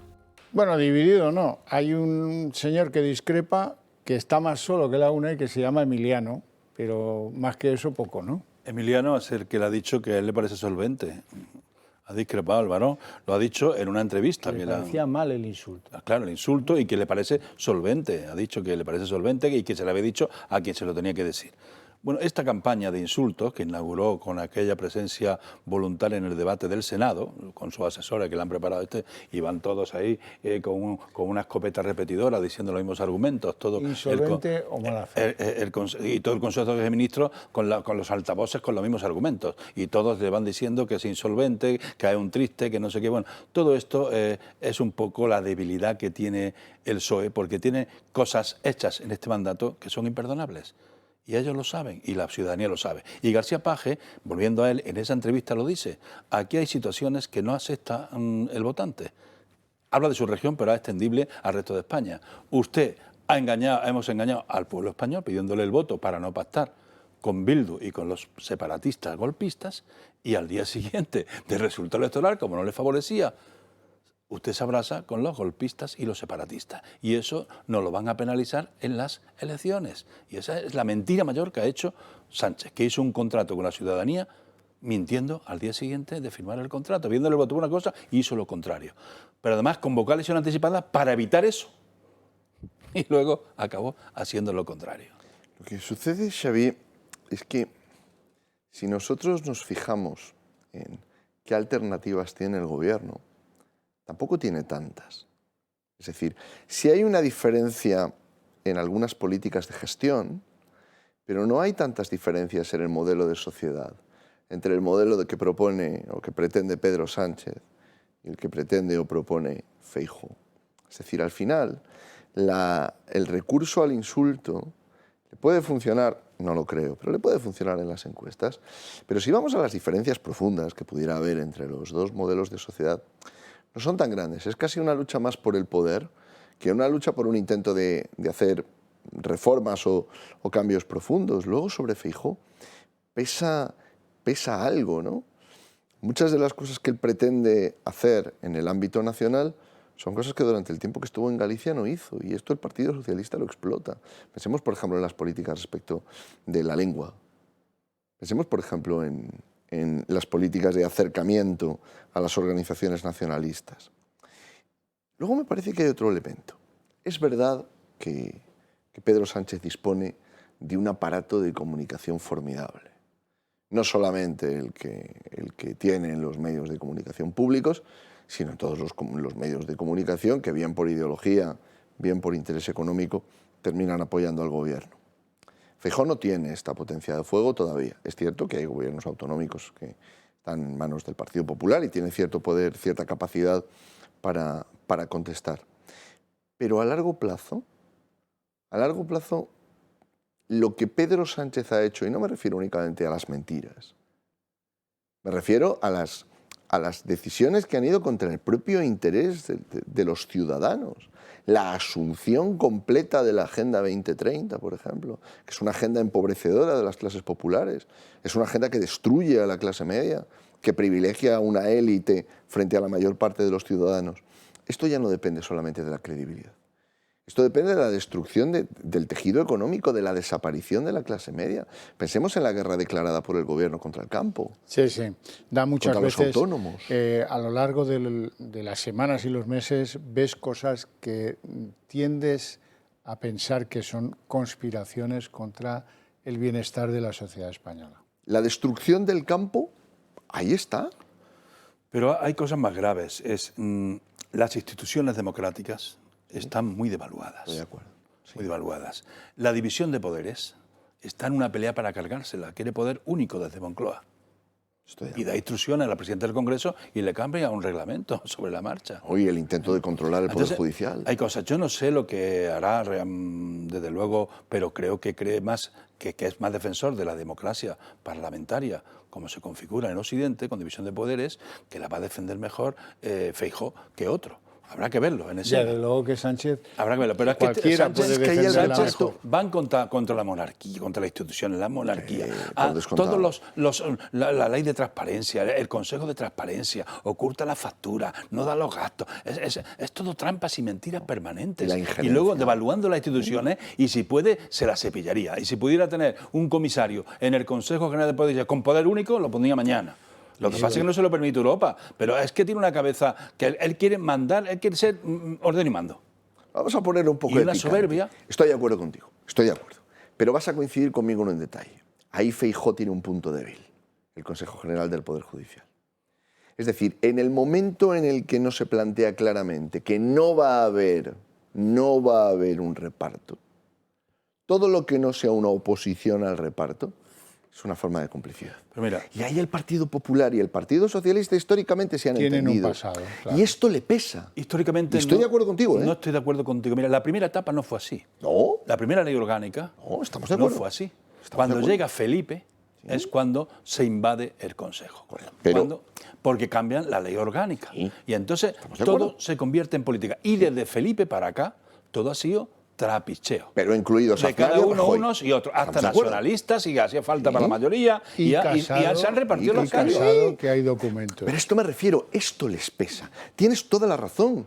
Con la defensa del Estado de Derecho, con la protección de la independencia de las instituciones, con la separación de poderes, tienes toda la razón. Pero esto precisamente les pesa a los dos. Si parte del problema que hay en el fondo es que todavía viven a la sombra del bipartidismo. Todavía viven en un modelo político en el que ellos creen que al final van a poder terminar entendiéndose, se lo van a poder terminar repartiendo. Feijóo es un firme partidario de esa teoría. Claro, y creo que se ha producido, estoy muy de acuerdo contigo, creo que se ha producido un cambio en nuestra sociedad. Pero Ricardo, hay una cosa muy importante en este debate que tenemos, es que desde que llega Zapatero, eso del bipartidismo y de los acuerdos de Estado, eso se acabó, porque aquí estamos instalados en un frentismo. Unos contra otros. Y hemos hecho no un bipartidismo de entendimiento, de diálogo, de discrepancia, respetándose, no, un frentismo de unos contra otros, y estamos en el Frente Popular del Guerra Civilismo permanente desde Zapatero. Esta es la pero fíjate. Claro, eso ha devaluado mucho el sistema, porque usted puede discrepar desde el respeto, desde la elegancia, desde la educación, pero es que aquí vamos unos contra otros, los buenos y los malos. Pero les ha dado a los del PSOE muy buenos años de vivir en Moncloa, en la moqueta gorda. Pero vas a estar de acuerdo conmigo, y creo que tú también, Xavi. Frente a ese guerra civilismo que Zapatero inaugura y que comienza antes de que él llegue al poder, el Partido Popular no planta cara. En todas las leyes relativas a lo que podemos considerar desgraciadamente una guerra cultural, desde la memoria histórica, los ataques a la familia, la reescritura de la historia de España. El aborto, que Rajoy dice que no tiene mayoría social y que no planta cara. Con una excepción honrosa, y hay que decirlo porque fue así, la negociación con ETA. Aquí sí, que el Partido Popular mantuvo la claridad moral y denunció lo que era la negociación con ETA. Y asistió a las manifestaciones, y yo recuerdo aquellos años como unos años de efervescencia política. Pero en lo que tenía que ver con el diseño del modelo de sociedad, con la ingeniería social que desde Zapatero hasta nuestros días se viene tratando de imponer, desgraciadamente el Partido Popular no se presenta al partido. Al contrario, durante todo el periodo en el que Rajoy estuvo en el poder, recordémoslo, con una mayoría absoluta formidable, No se cambia apenas nada. introdujo cambios. No se deroga Pensemos nada. en la capacidad de actuación que dio a los nacionalistas vascos y catalanes. Es decir, creo que si no vemos esto, perdemos de perspectiva que esta dinámica del insulto en la que entra Pedro Sánchez, y que es injustificable, está revelando que tampoco puede plantear mucha más crítica, porque tienen muchas áreas en las que en el modelo de sociedad, no hablo de las formas de gestión, no digo que vayan a dedicar más o menos presupuesto a una partida o a otra, pero sí me refiero al modelo de sociedad. Las discrepancias no son tan grandes. Ambos partidos abrazan la Agenda 2030. Ambos partidos abrazan un modelo de sociedad en el que las clases populares van quedando soslayadas. Pensemos en la política local, pensemos en la guerra contra el diésel, pensemos en la guerra contra... La dinámica en la que está Pedro Sánchez es una dinámica a la desesperada, pero al mismo tiempo es una petición de auxilio, es una petición de salvavidas. Pero mira, el tema está en que todos están instalados en una socialdemocracia de un Estado grande y no se pueden tocar los derechos porque ha triunfado. La socialdemocracia ha triunfado en este sentido, en el Estado de bienestar. Y todos están instalados en esa mochila del Estado de bienestar, unos y otros. Pero Sánchez tiene un giro distinto. Sánchez ha bebido mucho más de fuentes de movimientos latinoamericanos, que no se llevó allí Zapatero, y que Zapatero está de asesor de Maduro, y él está con ese populismo nuevo de los nuevos líderes estos que están ganando en muchos países y está impregnado de ese movimiento, y Podemos más, su socio principal, más. Y eso está llegando aquí, sin respeto a las instituciones y debilitando nuestro sistema democrático. ¿Que los dos son responsables, PSOE y PP? Sí, porque han estado en consenso del bipartidismo y a ellos pues se le ha ido de las manos el tema de Cataluña, por poner un ejemplo grueso, se le ha ido de las manos, con el Magí por un lado y con el PSOE blandeando por otro, pero ahí han estado los dos aguantando situaciones, sabiendo el diseño, que no era oculto, de dónde iba la Generalitat. Sin duda. Y mira lo que tenemos, ahora me quita la educación, normalidad constitucional. Hablabas tú, Ricardo, de que el PSOE había sido, durante algunos años luego, ¿no?, duro con el tema de las víctimas de ETA y duro con el tema de la negociación con ETA. El PP, disculpa, claro que sí. Me gustaría que escucháramos juntos el rifirrafe que se ha producido hoy en el Congreso entre Fernando Grande Marlaska, ministro del Interior, y Toni Salvà. Toni Salvà es un diputado balear de Vox y tiene la peculiaridad de ser el padre de un guardia civil que murió asesinado en un atentado por la ETA en Palma de Mallorca. Vamos a verlo. Reclamamos del Gobierno que nos defienda, que nos proteja y que investigue los crímenes por resolver. Exigimos memoria, dignidad y justicia. En fin, ¿por qué conceden ustedes estos indultos encubiertos a ETA? Y ya para acabar, le tengo que decir que la bala de ETA asesina 3 veces. La primera vez a la persona, la segunda vez cuando los políticos como usted nos traicionan, y la tercera en el olvido, que es donde usted pretende llevar a las víctimas. Gracias. Aplicamos la ley. Los traslados son aplicación de la ley. Es un derecho el cumplir la pena en las inmediaciones del domicilio para evitar la exclusión social. La política de dispersión, lo hemos dicho muchas veces, era una política antiterrorista. Vencida ETA, desaparece.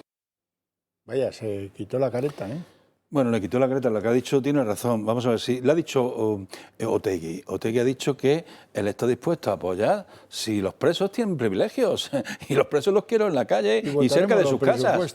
Y cerca de sus casas. Y lo dijo claramente. Yo cambio votos en los presupuestos por privilegios para los presos. Y este movimiento no obedece a un interés general del país. Obedece a un compromiso político para obtener una mayoría de permanencia en la Moncloa para seguir el disfrute del poder. Ahora, mira... Personal. Pero no porque diga una política de reinserción, si no se arrepienten de nada, la reinserción social de los presos, no, la política penitenciaria, no, estos no están arrepentidos, le hacen homenajes en los pueblos y están acercando allí que con connivencia del PNV que le han transferido las competencias de prisiones, verás cómo tendrán en la calle ya mismo y le pondrán excusas para tercer grado y acabarán por allí saliendo y bueno, y este es un poco el plan, ¿no? Ahora, mirad a dónde hemos llegado, ¿no? Prevalece el derecho de los etarras a no sufrir exclusión social por encima del derecho de las víctimas a que se les haga justicia. Fijaos la confusión moral a la que hemos llegado en España, ¿no? Es decir, resulta más importante en el debate político y a la hora para tipos como Fernando Grande Marlaska. Sí, claro, hablamos del gobierno, pero me resulta difícil no escandalizarme, porque si alguno de nuestros espectadores piensa que a un preso común en España lo van a tratar como tratan a un etarra, está muy equivocado, pero muy equivocado. Es decir, la injusticia va en dos vías. Es la injusticia hacia las víctimas del terrorismo. Antes se mencionaba, Salva, el número de atentados que están pendientes de esclarecer. Pero es también la injusticia respecto de los presos comunes que jamás pueden ni soñar con que les van a tratar como tratan a los etarras. Y creo que es legítimo que también hablemos de esto, porque claro, lo que uno termina viendo es que cuando uno tiene una fuerza política que se preocupa de proteger a los suyos, antes citabas a Otegi y las concesiones que están dispuestos a hacer al gobierno a cambio de esos beneficios, uno ve la diferencia que hay respecto de los presos comunes que en un momento determinado de su vida pudieron cometer un delito, pero que no tienen ningún partido político que les apoye ni que haga nada por ellos. Y luego, Ricardo, ni han pedido perdón. No, nada. Ni ha habido entrega de las armas. Ni han colaborado con la justicia. Ni ha habido perdón, en serio, ni entrega de las armas, ni están arrepentidos. Claro que no. Están arrepentidos. No, al contrario. Una prepotencia que salen de las cárceles diciendo me han hecho una faena el Estado español, probablemente una cárcel, por tener 10 asesinatos. Si los recibimientos en los pueblos son actos de jactancia. Si es una cosa, la gente dice, no, es únicamente la gente que va. No. Hay que ver cómo se comportan y cómo se conducen los recibidos. Son verdaderos actos de jactancia. Es terrible. Como cuando entra un nuevo rey al pueblo de donde va a ser el una tristeza. No tenemos tiempo para más. Os agradezco muchísimo vuestra presencia, vuestras opiniones todavía más y ustedes su paciencia e interés desde sus hogares. Pero a ustedes les puedo premiar invitándoles a ver El Día en 30 minutos.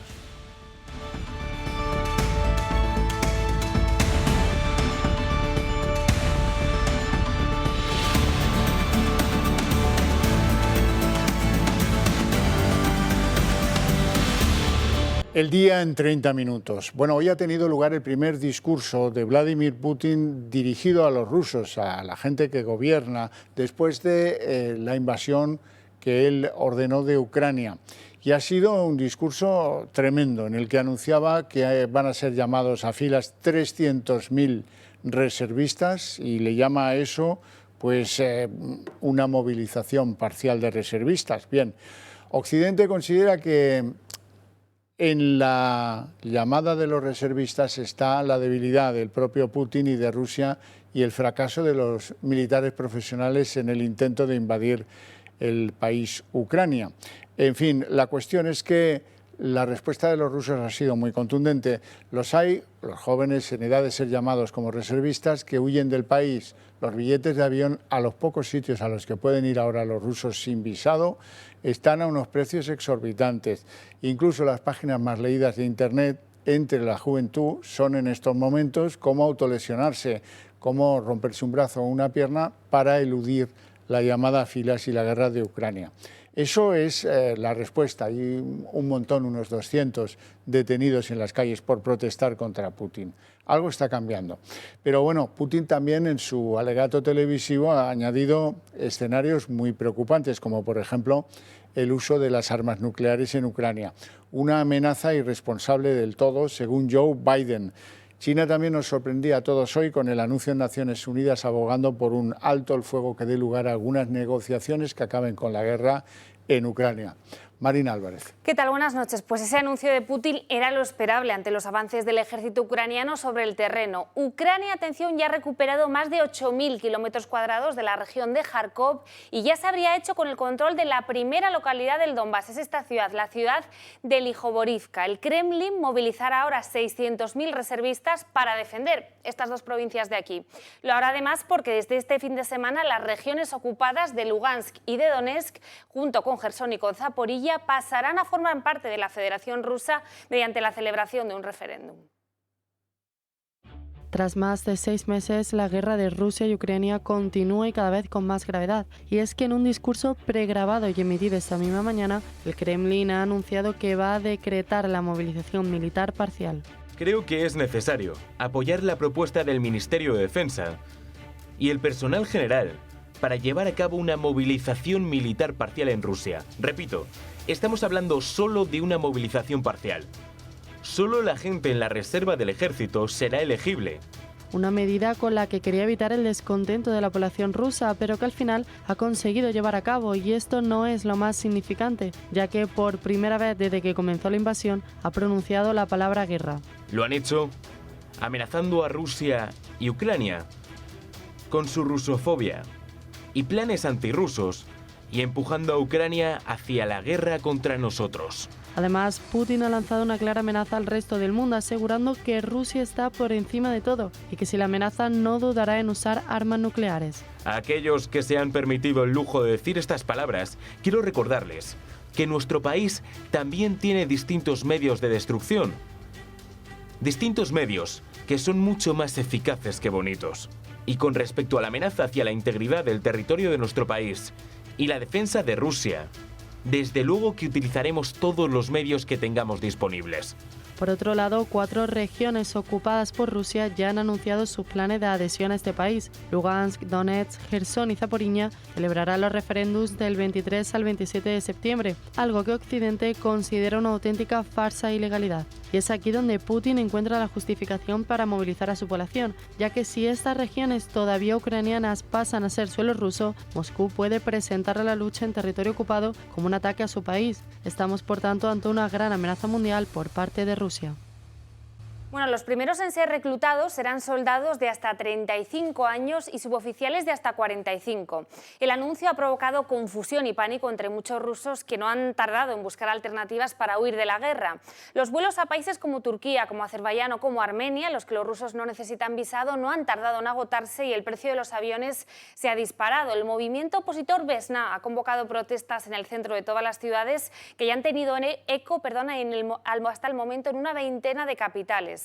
Centenares de personas han sido detenidas en las primeras horas de estas manifestaciones. Bueno, y la amenaza, al menos, de recrudecimiento de la guerra en Ucrania ha producido una reacción de pánico en los mercados internacionales de energía. Consecuencia de todo ello, y en las primeras horas de la mañana, porque también es verdad que cuando los políticos occidentales han empezado a interpretar las palabras de Putin en clave de cierta debilidad o reconocimiento de los fallos del ejército ruso en Ucrania, la sensación es que en las últimas horas de la mañana y la tarde la situación es más estable. Pero el petróleo subía un 2% y en los mercados europeos del gas la subida era del 9%. Y la llamada filas de Putin ha provocado el rechazo internacional, incluso en China. El presidente Xi Jinping, aliado de Rusia, que hasta ahora nunca había condenado la invasión a Ucrania, ha llamado al diálogo entre ambos países para encontrar una solución, ha dicho, que ponga fin a la guerra. Bueno, muy esperada la intervención del presidente norteamericano Joe Biden ante la Asamblea Anual de Naciones Unidas en Nueva York. Ha dicho el presidente norteamericano que Putin es el culpable de lanzar amenazas irresponsables que no contribuyen en nada al progreso de las ideas de la democracia y de la libertad en el mundo. Así es que le acusa de ser el responsable último de la sobretensión que se está produciendo en Ucrania. Los Estados Unidos van a seguir persiguiendo las medidas de control. Una guerra nuclear no se puede ganar y nunca se debe luchar. Rusia está haciendo amenazas irresponsables de utilizar armas nucleares. Estados Unidos está preparado para que haya un plan de acción conjunto y completo. La invasión rusa de Ucrania ha sido el detonante de la subida histórica de la electricidad en toda Europa. España ha sido uno de los países que más ha acusado este encarecimiento. Ni la excepción ibérica ni esas rebajas tardías del IVA de la luz y del gas han servido para contener la escalada de los precios. Algo que, por cierto, sí que ha sucedido en el resto de la Unión Europea, cuya factura media subió la mitad que lo hizo en nuestro país. Solo hace falta ver las estadísticas, aquí se lo enseñamos. Mientras que en España la luz se disparó en el último año un 60%, en otros países vecinos, como es el caso de Francia, solo se incrementó un 7% y en el caso alemán un 16%. En la sesión de control al Gobierno y en nombre del Partido Popular, Guillermo Mariscal pedía al Gobierno, exigía o reclamaba del Gobierno que extendiera la rebaja del IVA sobre el gas hasta el final del invierno y no, como saben, esta medida que no se tome solo hasta final de año, que es lo que en principio escribió el Gobierno en el decreto que bajaba el IVA del gas. ¿Por qué no extiende la rebaja del IVA para todo el invierno? ¿Por qué no lo hace? ¿Por qué no aplica esa rebaja a la bombona de butano, donde están los consumidores más vulnerables? Y una cuestión, ya que usted hace mención a la energía nuclear. ¿Está usted de acuerdo con sus compañeros del Parlamento extremeño que le han solicitado a usted la extensión de vida útil de Almaraz 1 y 2? Lo peor del fanatismo climático, su gran enemigo, el enemigo del fanatismo de nuestro Gobierno, son las estadísticas que más tarde o más temprano dejan las cosas en su lugar. El llamado Gobierno de la gente ha adaptado medidas a regañadientes siempre. Cuando se trataba de reducir la factura energética a los ciudadanos, cuando el gas siempre, algunas ayer mismo, como esta del gas que les estaba comentando. En cambio, la Oficina Europea de Estadísticas, el Eurostat, aporta información suficiente para acusar al Gobierno de Pedro Sánchez de no tomar decisiones que hayan protegido eficazmente a la gente por el precio abusivo de la electricidad o del gas. Resulta que los precios del consumo eléctrico crecieron un 60% más en España comparando un año y otro. Y si lo comparamos con el conjunto de los países de nuestro entorno, resulta que los precios españoles son los que más han aumentado del conjunto europeo. La factura española de la luz ha subido el doble que la media del mismo asunto en Europa. Así es que si hiciéramos el mismo cálculo del gas, también podían llegarse a las mismas conclusiones. El Gobierno llamado de la gente ha dejado a sus ciudadanos pues al albur de los vaivenes que sufren los mercados energéticos y tomó las medidas sobre el IVA de la luz o del gas tarde, un poco a deshoras y a regañadientes. Fuimos los últimos en adoptarlas. ¿Por qué? Pues porque, parafraseando a Sánchez, o bien es por insolvencia o bien por mala fe. Desde luego, por desinterés hacia la gente de la que luego presumen ser sus defensores. La clave es que producimos en España electricidad dependiendo en exceso del gas, cada vez más caro, por cierto. Nuestro sistema es caro y es poco sostenible. No se toman medidas, desde luego. Además, el sistema de fijación de los precios es devastador, desastroso. La energía más cara, la que se hace con gas, la eléctrica que se hace con gas, se traslada a otras más baratas como son la solar, la eólica, la hidroeléctrica, la nuclear, a todas ellas. Sin embargo, el Gobierno de este país es el único que ha volado las centrales de carbón, que no podemos ya utilizar, y que no amplía los contratos para que las nucleares tengan el horizonte claro y sigan aportando a un mix energético más razonable. Bueno, y la batalla fiscal del PP continúa. Murcia aprobará mañana una deflactación del 4,1% en el IRPF y ya estudia eliminar el impuesto sobre el patrimonio. El propio presidente murciano, Fernando López Miras, lo ha hecho hoy público en sus redes sociales. Murcia se convierte así en la segunda región gobernada por el PP en hacer realidad el ajuste de los salarios a la evolución de la inflación después de Madrid y Andalucía. Y allí en Andalucía, Juanma Moreno ha firmado hoy el decreto por el que se suprime ese impuesto al patrimonio en la comunidad. El presidente de la Junta de Andalucía se ha mostrado rotundo frente a una posible injerencia del Ejecutivo Central. Dice que irá a los juzgados si Sánchez maniobra contra su bajada de impuestos. Algún que otro ministro del Gobierno de España cuestione nuestra autonomía fiscal y quieran centralizar los impuestos cedidos a las comunidades autónomas para evitar la bajada.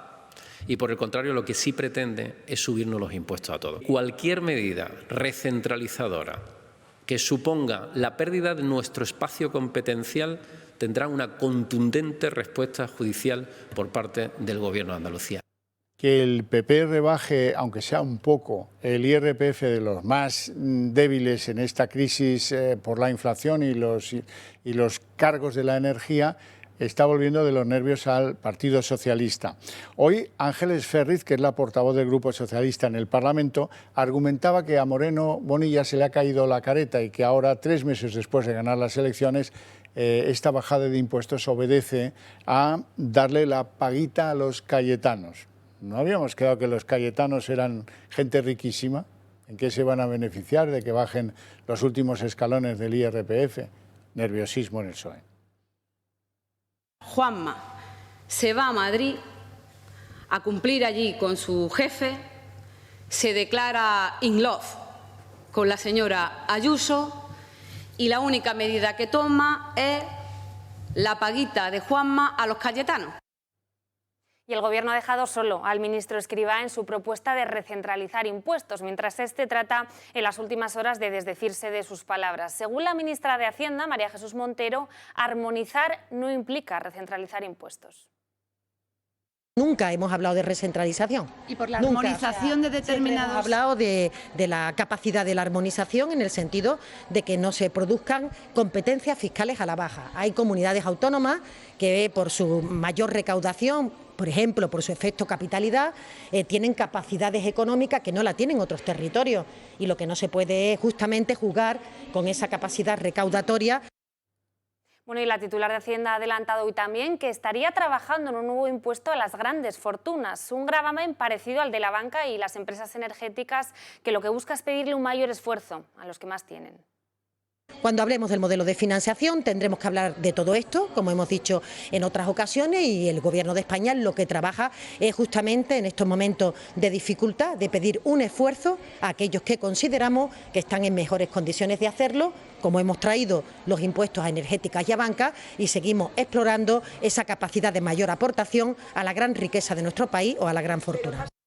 Hemos querido saber qué opinan los ciudadanos de que las comunidades autónomas bajen los impuestos a los que ingresan menos para combatir los efectos de la inflación, y este es el resultado. Por supuesto que sí, los impuestos habrá que bajárselo a todo el mundo, porque creo que es una cosa bastante importante, ¿no? Y más en la situación que tenemos hoy en día, que o ayudamos todos, incluso el gobierno, o no ayuda a nadie. Me preocupa mucho el tope del gas, no lo entiendo. Y creo que lo que sí tiene que haber es más transparencia para que podamos entender todos un poco por dónde van las cosas. Bajar los impuestos no... Hay que subírseles a quien hay que subírseles. Y los demás tendremos que pagar lo que nos corresponda porque este país hay que mantenerle.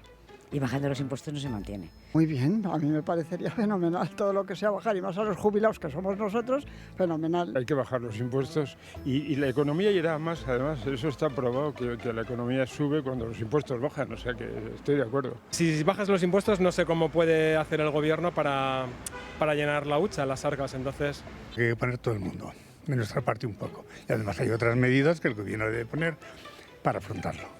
Pero una de las cosas es bajar impuestos, con lo cual no se recaudaría menos. Yo creo que sí, debería ser beneficioso para cualquier ciudadano bajar el impuesto y que los que más tengan, pues evidentemente puedan pagar más. Los impuestos, si revierten en lo que tienen que revertir, pues habrá que pagarlo. Y por bajar los impuestos y bajar la crisis, no. Pues entonces seguiremos con ellos, que busquen otra cosa. Y la segunda reunión del CGPJ ha terminado hoy de nuevo sin acuerdo. Mientras que los vocales progresistas urgen alcanzar un pacto, los conservadores quieren esperar a la visita del comisario de la Unión Europea, Didier Reynders, a nuestro país. Por cierto, que Carlos Lesmes ha puesto hoy como plazo máximo para renovar esos dos puestos para el Constitucional el próximo 3 de octubre.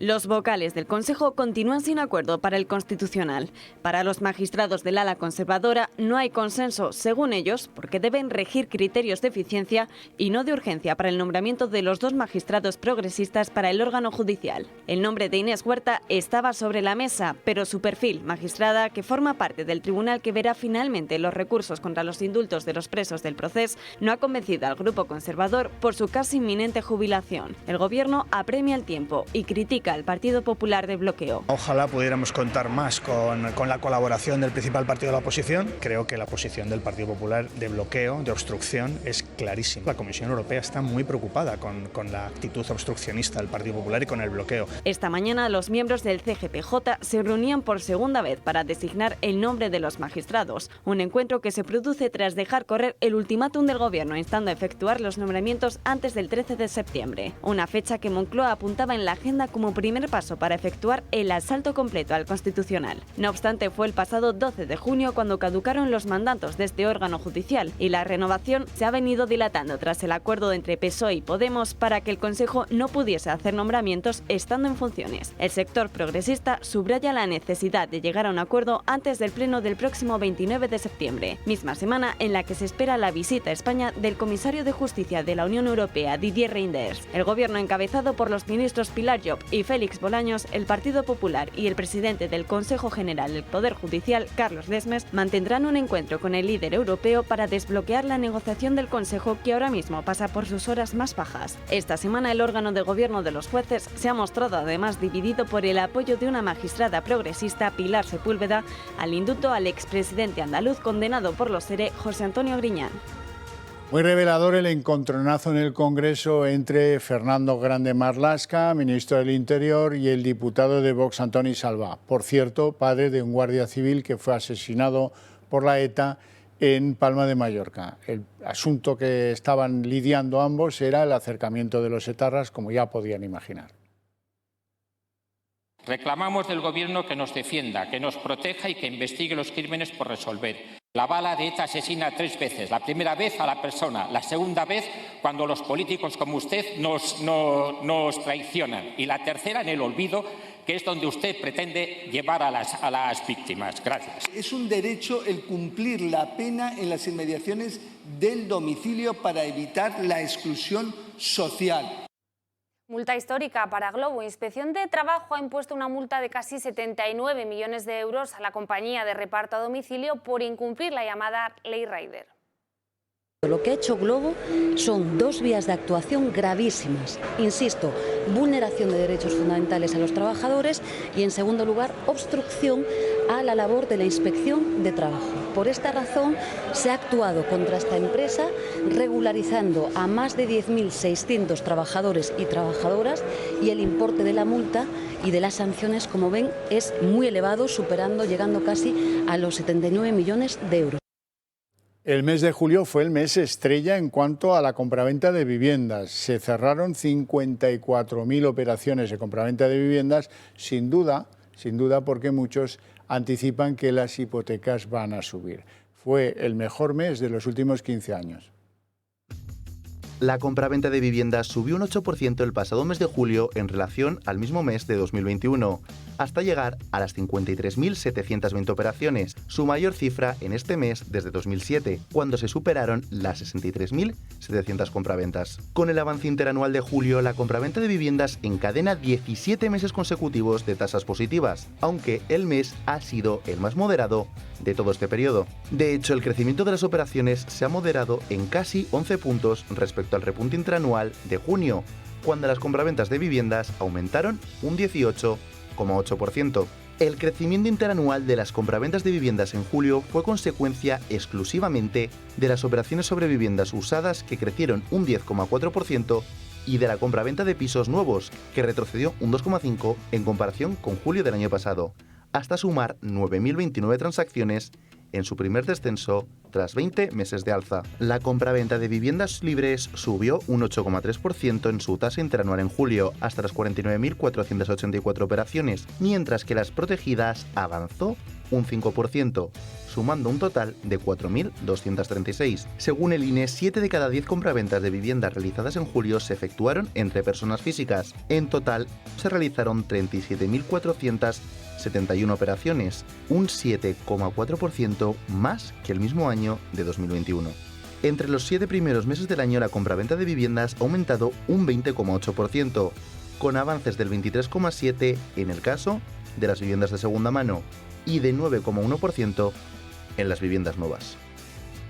Un convenio hispanoluso de hace 24 años obliga a España a ceder agua de 2 de nuestros embalses a Portugal. El acuerdo, que sigue vigente pese a la sequía que asola nuestro país, ha despertado las críticas de organizaciones agrarias y de regantes.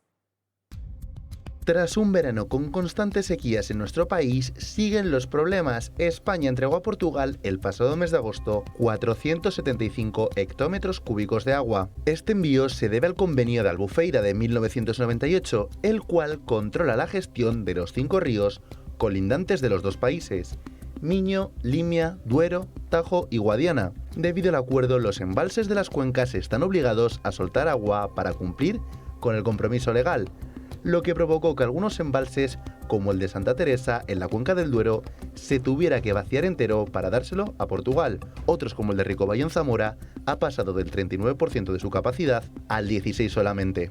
La cuenca del Tajo es sin duda la que peor situación tuvo. 150 hectómetros cúbicos de agua se irán a Portugal. Afortunadamente, la del Guadiana, una de las más castigadas por la sequía, es la que menos tiene que destinar. Una medida que afecta mucho a nuestro país. Los agricultores, tras meses de incendios y de sequías, ahora pierden más agua. Otros, como los usos industriales o aprovechamientos hidroeléctricos, tendrán que supeditarse y buscar otros remedios en uno de los peores años. Porque actualmente la reserva hídrica de España se sitúa por debajo del 37% de su capacidad, el peor año desde 1995.